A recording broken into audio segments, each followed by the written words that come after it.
pihak Amar Zoni melalui tim kuasa hukumnya, John Mathias memastikan kliennya telah memenuhi tanggung jawab memberikan nafkah kepada anaknya senilai 10 juta rupiah.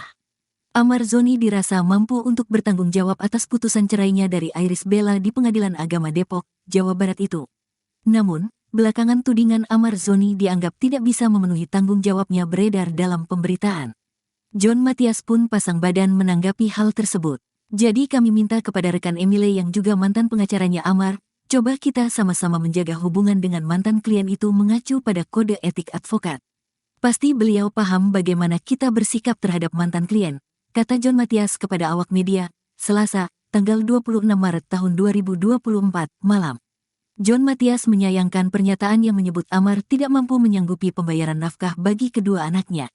Bahkan, hal itu terus dibesar-besarkan, padahal menurutnya tidak benar faktanya.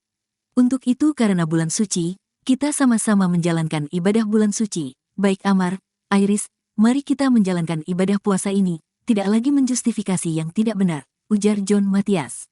John Mathias juga mengungkap bahwa pihaknya tak segan membawa dugaan pencemaran nama baik itu ke ranah hukum. Amar disebutnya siap melaporkan orang yang telah mencemarkan nama baiknya karena dianggap lalai memberikan tanggung jawab itu. Kalau berita ini berlarut-larut di media seperti menjustifikasi Amar tidak mampu bayar nafkah, tentu akan ada langkah hukum tegas dari kami selanjutnya, tegas John Mathias.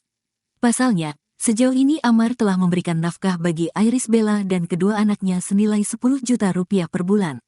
Kerap, pemberian nafkah itu juga dilakukan melalui sang adik, Aditya Zoni kepada Iris Bella. Karena kami punya bukti-bukti bahwa nafkah yang 10 juta rupiah itu telah berjalan sejak Januari tahun 2024 yang diterima Iris berupa tunai melalui adiknya, tandas John Mathias.